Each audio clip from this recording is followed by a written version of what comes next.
Bienvenidos a nuestro tercer módulo de macroeconomía. Bueno, les doy la bienvenida a esta clase, en este tercer módulo. Este es nuestro módulo final. En este módulo vamos a abordar finalmente todo lo que tiene que ver con oferta y demanda agregada. Hablaremos de la curva IS y de la curva LM. Si recordamos un poco durante el desarrollo de toda nuestra clase de macroeconomía, nuestro curso de macroeconomía, hemos hablado de la estructura general, de lo que compone la teoría macroeconómica. Y uno de los elementos importantes dentro de la teoría macroeconómica es conocer el comportamiento desde el agregado. Es decir, cuando estaban ustedes en sus clases de microeconomía, cuando vieron la asignatura de microeconomía, estudiaban y entendían la economía desde el punto de vista del comportamiento de los individuos, de los agentes. Entonces hablábamos del comportamiento del consumidor, del comportamiento del productor, del comportamiento de la empresa y del gobierno, pero todos desde una manera individual.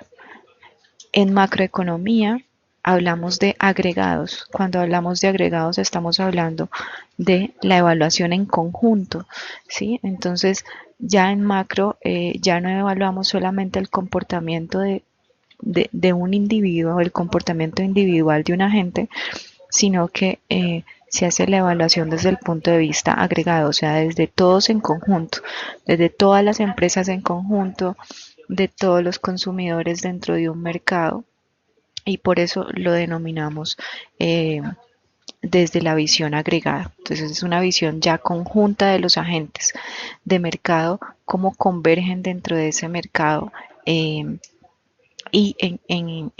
de manera consolidada. Esa es la visión desde el punto de vista macroeconómico.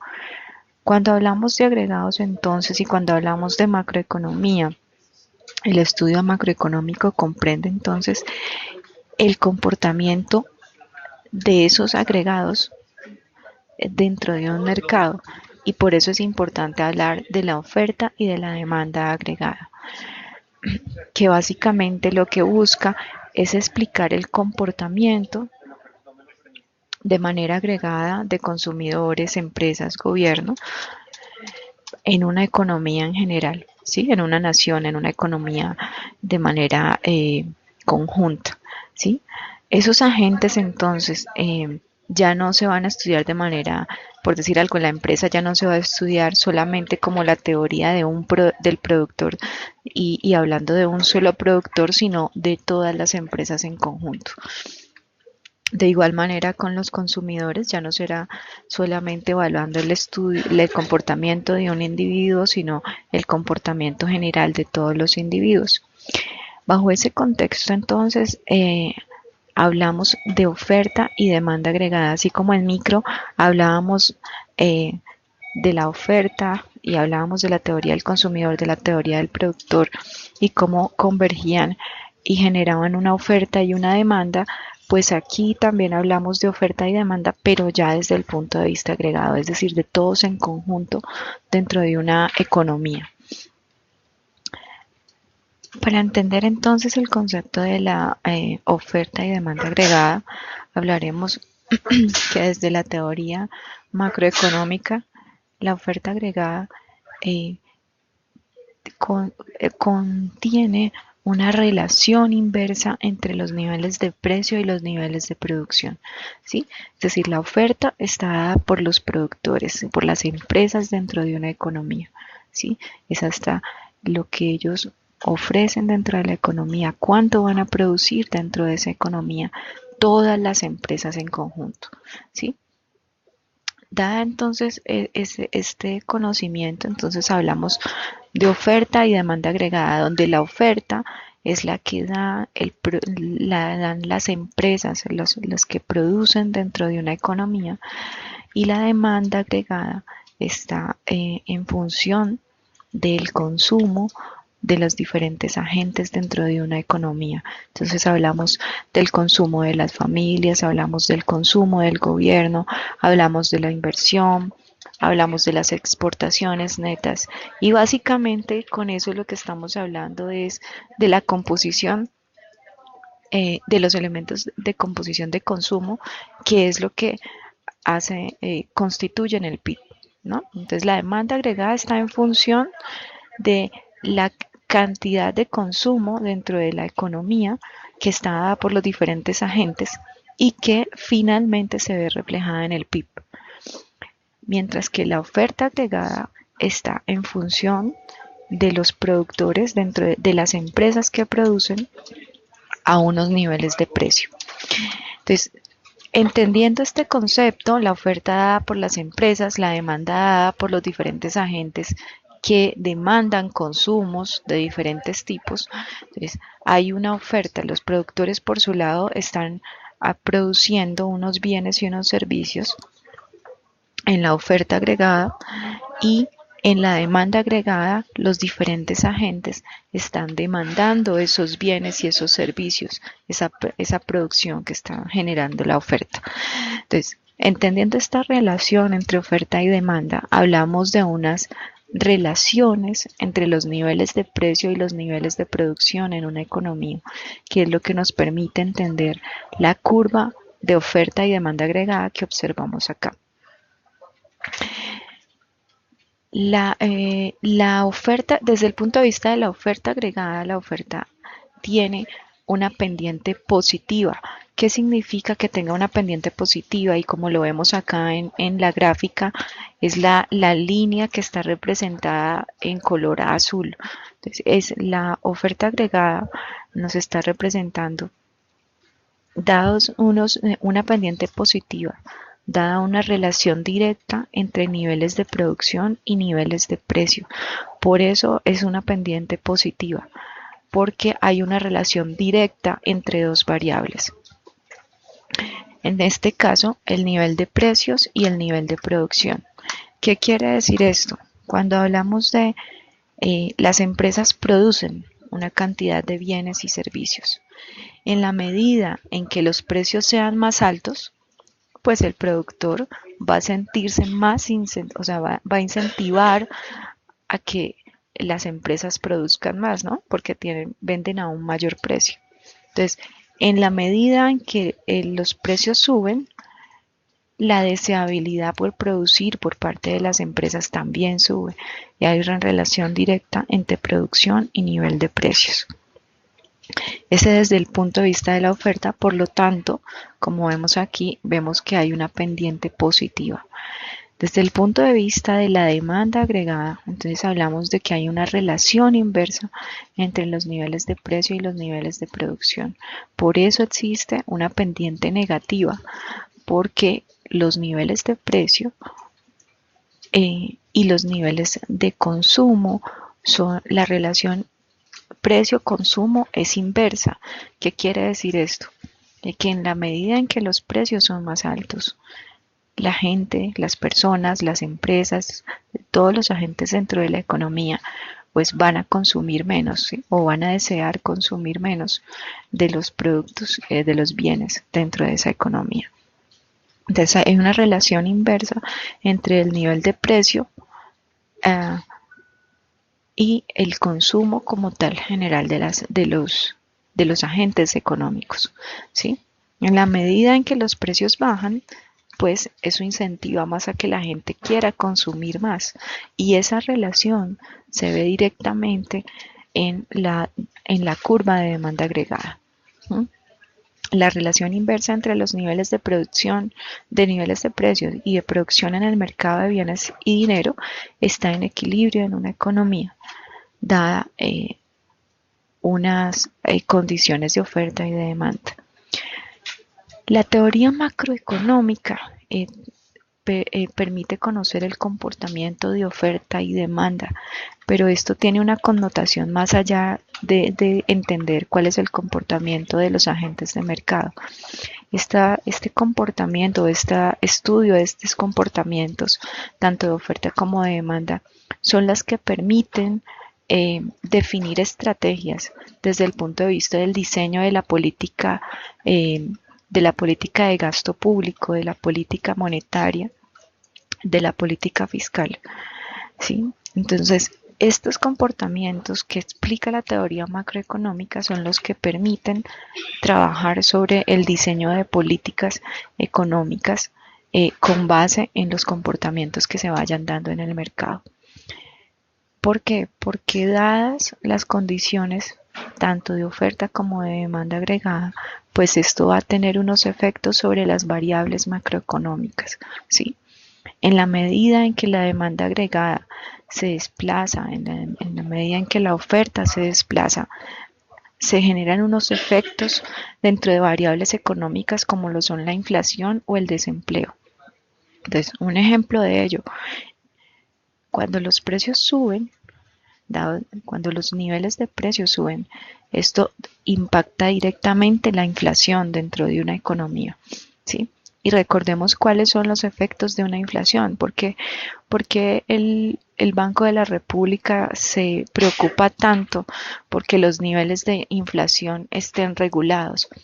Una de las razones principales es que la inflación implica una pérdida de poder adquisitivo. Eso significa que en la medida en que los precios son más altos, la gente con igual cantidad de dinero debe consumir menos, ¿sí? Entonces, un ejemplo de inflación es que si, por decir algo, la inflación sube a un punto, eso significa que con un nivel de ingresos fijo, las personas ya van a poder comprar menos de lo que compraban antes con ese mismo ingreso. Porque hay un efecto de precios dada un mismo nivel de renta. Entonces, ya lo que si antes, y eso lo vemos regularmente en la economía normal. Cuando las personas con 500.000 pesos, por decir algo, compraban 5 bienes, y ahora con 500.000 pesos solamente pueden comprar 3 o 2. ¿Sí? Esos son efectos producto de la variación en el nivel de precios, o sea, efectos inflacionarios.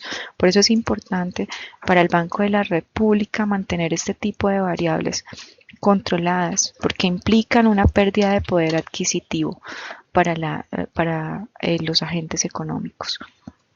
Desde el punto de vista de los niveles de producción, en la medida en que los niveles de producción aumentan, pues las empresas van a estar dispuestas a emplear más gente dentro de sus empresas.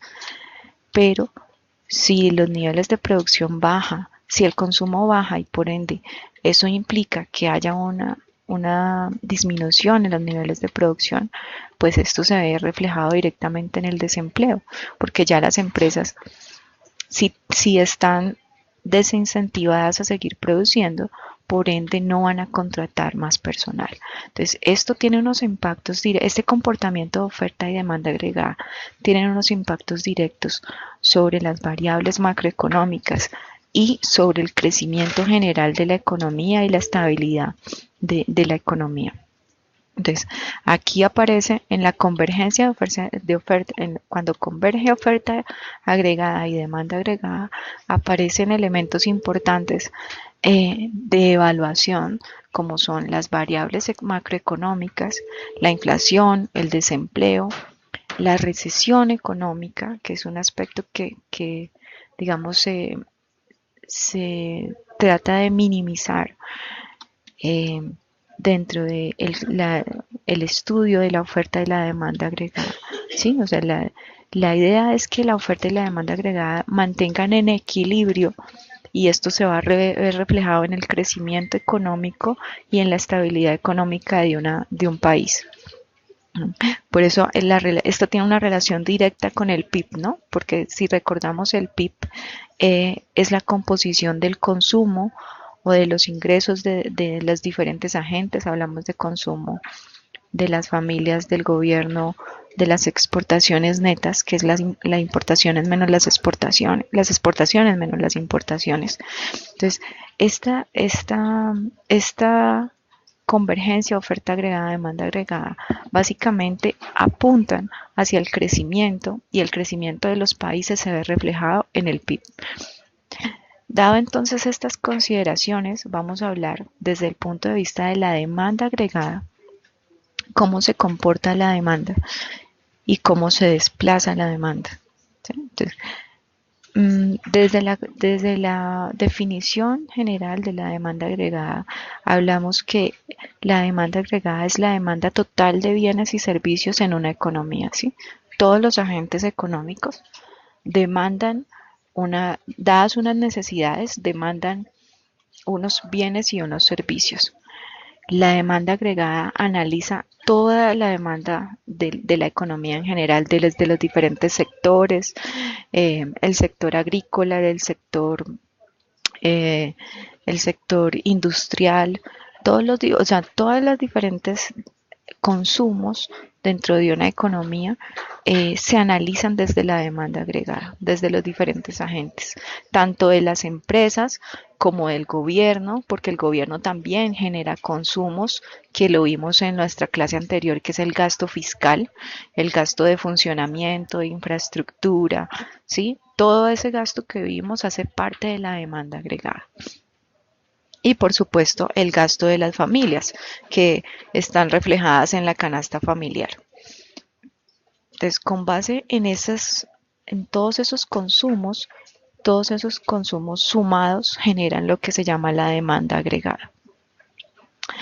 Hay un concepto muy importante que debemos retomar. La teoría clásica dada por Adam Smith menciona dos elementos importantes que retoma la demanda agregada. Uno de ellos es la libre competencia, ¿sí? Entonces, en la teoría clásica hablábamos de que los mercados, bajo el supuesto de Adam Smith, los mercados se autorregulan. ¿Qué quiere decir esto? Que una oferta genera su propia demanda y se mantiene en equilibrio, ¿sí? Entonces, una demanda, da una producción, una oferta dentro del mercado, de igual manera la demanda va a equilibrarse con esa oferta. Y no se requiere la intervención del Estado para que el mercado para que el mercado se equilibre. Después hacia los años 30 en Estados Unidos se da una crisis, que es la conocida como la crisis de los años 30, la crisis de la depresión de los 30 en Estados Unidos. ¿Sí? Cuando se dio esta crisis de los años 30, que fue la depresión de los años 30, aparecieron fenómenos que iban en contra, que el comportamiento que mostraban iba en contra de lo que decía la teoría clásica. Y uno de ellos era que, primero, no había niveles de pleno empleo, como mencionaba la teoría clásica, y segundo, que la oferta y la demanda no se estaban equilibrando, ¿sí? O sea, no había una autorregulación del mercado.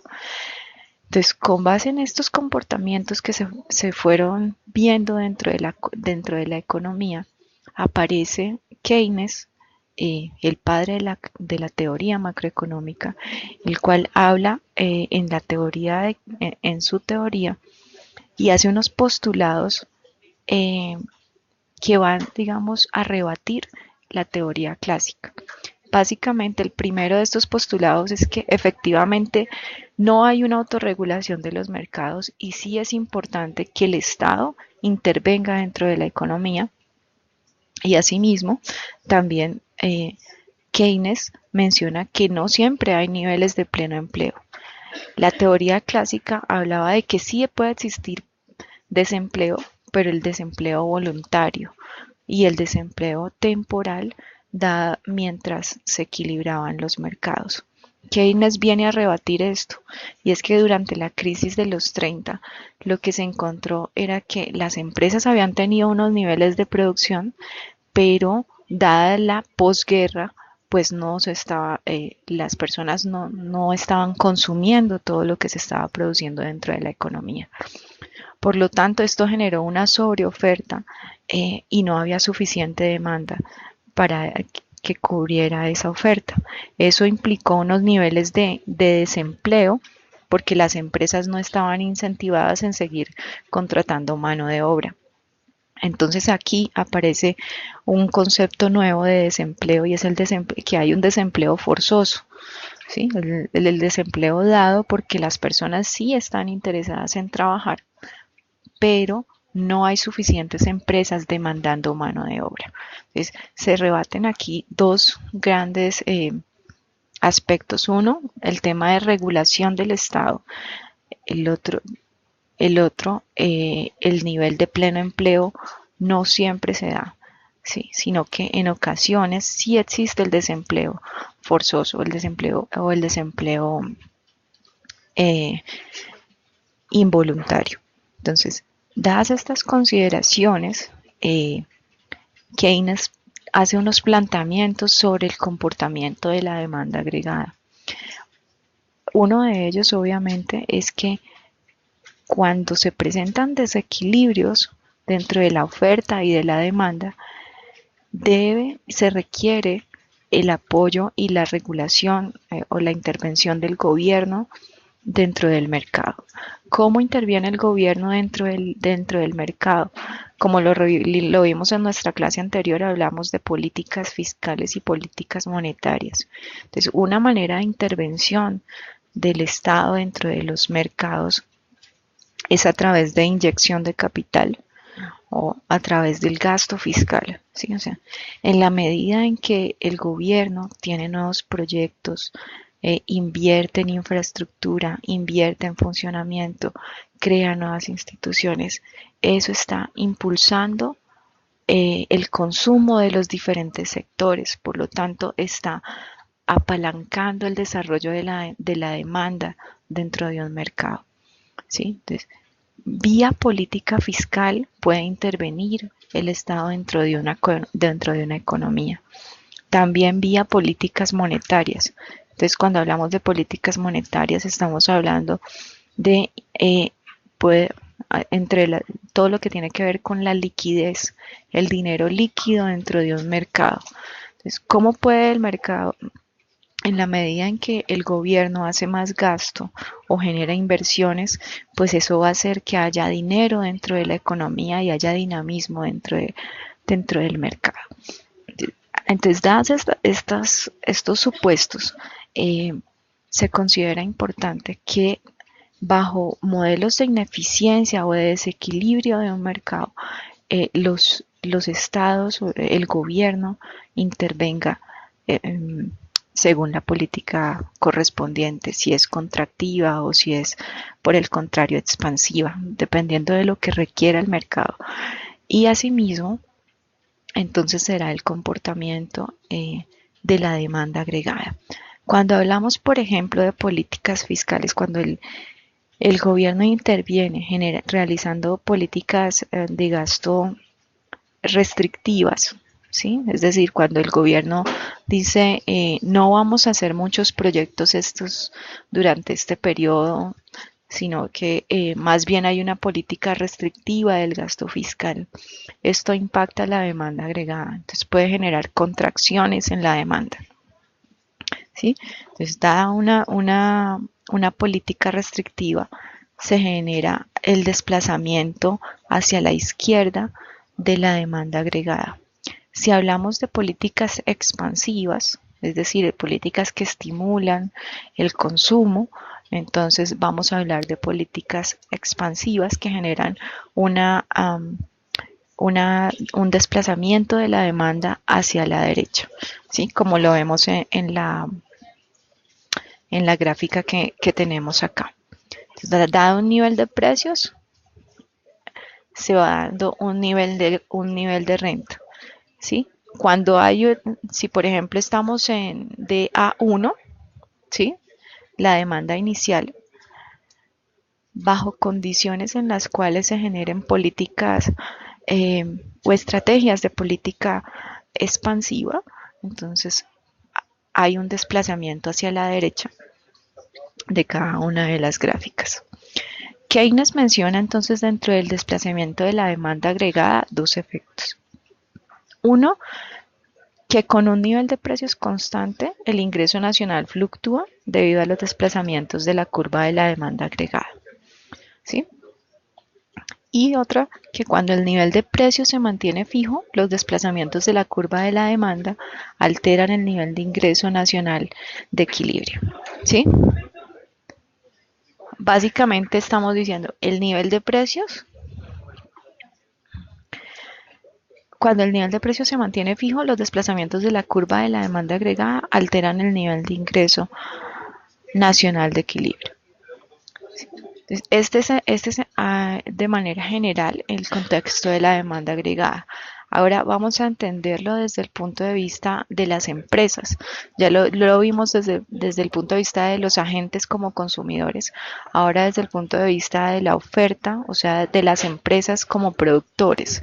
Entonces, decimos que la oferta agregada es la oferta total de bienes y servicios que producen las empresas dentro de una economía. Sí, es decir, todas las empresas, todo lo que producen las empresas en una economía, en un país, digamos, por ejemplo, en Colombia, todo lo que producen todos los diferentes sectores de la economía en Colombia. Entonces, toda esa producción hace parte de la oferta total de bienes y servicios en la economía colombiana, por ejemplo. Dadas esta oferta agregada, entonces, entendiendo el concepto de la oferta agregada, hablamos que la oferta agregada en el corto plazo tiene según aquí podemos observarlo en la gráfica para que lo entendamos mejor, en el corto plazo la oferta agregada es horizontal y tiene pendiente positiva con salarios nominales rígidos, mientras que en el largo plazo la oferta agregada es vertical y muestra la relación que existe entre el nivel general de precios y la cantidad de producto agregado ofrecido que existiría si todos los precios, incluidos los salarios nominales, fueran completamente flexibles. ¿Sí? Entonces, en el largo plazo los salarios nominales van a ser flexibles, ¿sí? Y se observa una curva con comportamiento vertical, ¿sí? ¿Qué puede hacer que se genere un desplazamiento de la curva de oferta agregada? Entonces hay varios elementos que generan este desplazamiento.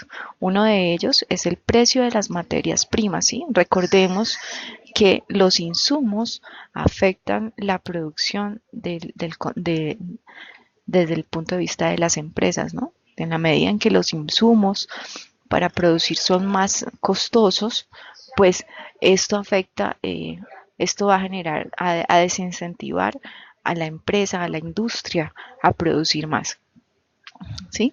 Los salarios nominales, ¿sí? Entonces los salarios, básicamente los factores productivos, ¿no? En la medida en que los factores productivos, el precio de los factores productivos varía, pues asimismo se generan efectos dentro de la curva de oferta agregada. Es cuando las materias primas, el precio de las materias primas varía, pues se afecta la producción. Cuando los salarios eh, al cual contratan las empresas varía, pues también se van a ver afectadas la oferta como tal y por ende la productividad. Entonces, de acuerdo al comportamiento de la oferta agregada, ante un aumento de precios, se generan mayores beneficios y aumenta el producto agregado en el corto plazo. Lo que hablábamos ahora, ¿no? Entonces decíamos al inicio de la clase, en la medida en que los precios aumentan, hay un mayor beneficio para el productor, por lo tanto va a estar más incentivado. Las empresas se van a incentivar a producir más, ¿sí?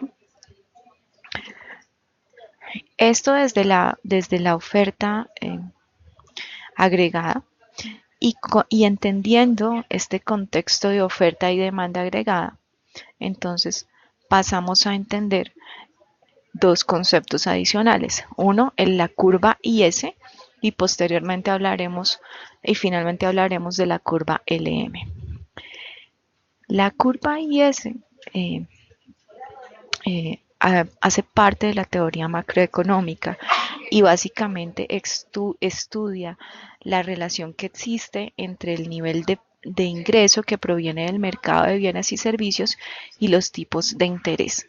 Entonces, la curva IS, por sus siglas en inglés, I de Investment, S de Saving, que significa inversión y ahorro, ¿sí? Entonces, la curva IS, inversión y ahorro por sus siglas en inglés, evalúa el comportamiento el comportamiento de los tipos de interés y el ingreso, ¿sí? Entonces, la relación que existe entre el tipo de interés y el ingreso en general. Entonces, aquí podemos observar en la gráfica, hablamos de tipos de interés y la renta y la producción, ¿sí? El desplazamiento aquí, por ejemplo, bueno, observamos en esta gráfica y hablamos de que el desplazamiento sea un desplazamiento de la curva IS1 que vemos acá a la IS2. Y esto es dado básicamente por el incremento de compras del Estado. En tanto aumenta el gasto planeado del Estado, se genera un aumento en el ingreso y esto genera un desplazamiento de la curva IS, un desplazamiento hacia la derecha. Entonces, ahorita hablábamos del gasto del gasto fiscal, por ejemplo, entendiéndolo desde el punto de vista de esta curva IS, entonces un incremento en las compras del Estado genera un aumento en el ingreso, ¿no? Que explicábamos ahora eh, cuando decíamos que el gobierno tenía formas de intervenir dentro de una economía y era que cuando generaba mayor ingreso, mayor gasto, pues hacía evidentemente que hubiera más dinero dentro de una economía. Entonces, la curva y esa lo que va a hacer es relacionar, conocer el comportamiento entre los tipos de interés dado unos niveles de ingreso en el mercado, ¿sí? En la medida en que se mueve el ingreso, en que hay más ingreso, ¿cómo afecta eso los tipos de interés dentro de una economía? Hablemos entonces del desplazamiento de la curva IS. El desplazamiento de la curva IS se traza de acuerdo con la política fiscal y mantiene estables el gasto público y los impuestos. Cuando cambia la política fiscal, se desplaza la curva IS. Básicamente estamos hablando entonces de lo que, incluso de lo que mencionábamos anteriormente, ¿no? Sí, si hay una política fiscal que genera mayor gasto dentro de una economía, es decir, por decir algo, el gobierno decide invertir más o hacer está invirtiendo mucho en nuevos proyectos de infraestructura, por dar un ejemplo. Todo eso va generando una dinámica de mayor movimiento dentro del mercado, ¿sí? Y eso va generando mayores niveles de ingreso, mayores niveles de producción, ¿sí? Lo que estudia en la curva IS lo que permite es analizar qué sucede con los tipos de interés dada esos desplazamientos producto de unos niveles de ingreso, ¿sí? Asimismo, hablamos también de la curva LM, que básicamente lo que va a hacer es evaluar el tipo de interés dado unos saldos monetarios reales. Aquí lo que estamos diciendo para entenderlo un poco mejor es la relación entre la tasa de interés y la cantidad de dinero que hay en la economía, la cantidad de dinero líquido, ¿sí? Recordemos que, como vimos en clases anteriores, hablábamos de que el dinero en efectivo que había dentro es decir, que los mercados transan regularmente es con dinero, ¿sí? Hay diferentes tipos digamos, hablamos de las acciones, hablamos de diferentes cosas, pero eh, el elemento de mayor utilización es el dinero, ¿no? Porque ese es el elemento por excelencia, el instrumento por excelencia con el que transan los mercados. Entonces, eh, parte de la teoría macroeconómica evalúa la cantidad de dinero que hay dentro de una economía, porque la cantidad de dinero también va a generar unos efectos sobre la demanda y sobre la oferta. ¿Sí?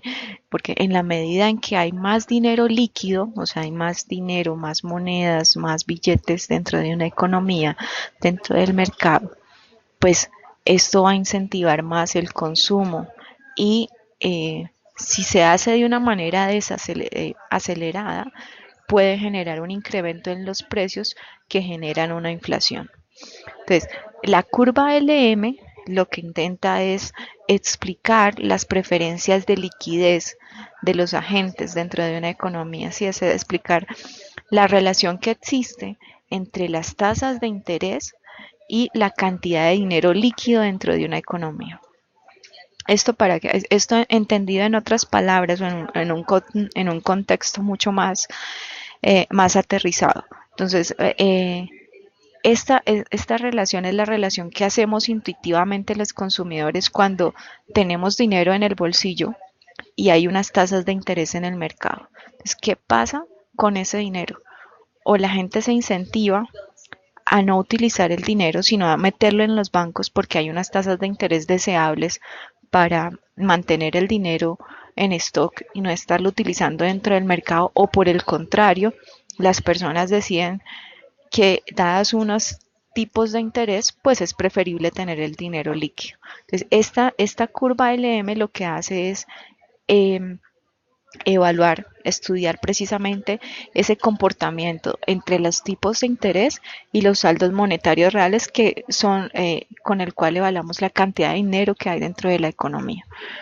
La curva LM entonces representa la relación entre el tipo de interés y el nivel de ingreso que surge en el mercado de saldos monetarios. Es decir, dados unos cambios, unas variaciones en los tipos de interés, ¿qué sucede con la cantidad de dinero líquido en la economía? Entonces, si la curva, si el tipo de interés aumenta, ¿qué va a pasar? La gente o prefiere tener el dinero en el banco o prefiere consumir más. Por eso, esto es lo que esto nos permite explicar un poco por qué las políticas del Banco de la República, desde el punto de vista de mantener tanto dinero líquido dentro del mercado, los efectos que genera eso dentro de tipos de interés y en los efectos generados en el nivel de precios, ¿sí? Entonces, aquí vemos la relación. En la gráfica vemos la relación tipo de interés, saldos monetarios con una demanda y una oferta. ¿Sí? La teoría nos dice entonces que la oferta monetaria M, que estamos viendo acá, y el nivel de precios P, la tasa de interés es un determinante de la cantidad de dinero que decide tener las personas, en tanto las tasas de interés son un determinante del nivel de liquidez, es decir, que se genera un coste de oportunidad de tener dinero, es decir, que se puede tomar la decisión de tener dinero o renunciar a él. Por ende, la demanda de saldos monetarios es de M sobre P bajo esta ecuación. Entonces, aquí básicamente estamos explicando eso. Dados unos tipos de interés, la gente que prefiere tener el dinero en el banco, las empresas que prefieren tener el dinero invertido o tenerlo funcionando del mercado, consumirlo en el mercado bajo una cantidad de dinero líquido. Entonces, esa relación entre el tipo de interés y saldos monetarios es la que se explica en esta curva. Aquí vemos uno de los efectos, por ejemplo, en la gráfica, en la parte, la franja amarilla, una disminución de la oferta monetaria. En la teoría de la preferencia por la liquidez, parte del postulado que los precios se mantienen constantes y una reducción de la oferta monetaria de M1 a M2 reduce la oferta de saldos monetarios reales y la tasa de interés se incrementa. Hay una relación inversa que explica esto entre tasa de interés y saldos monetarios, y esto va a verse reflejado en un costo de oportunidad. Entonces, en la medida en que la tasa de interés es más alta, va a ser más deseable tener el dinero en el banco que tenerlo líquido en la economía.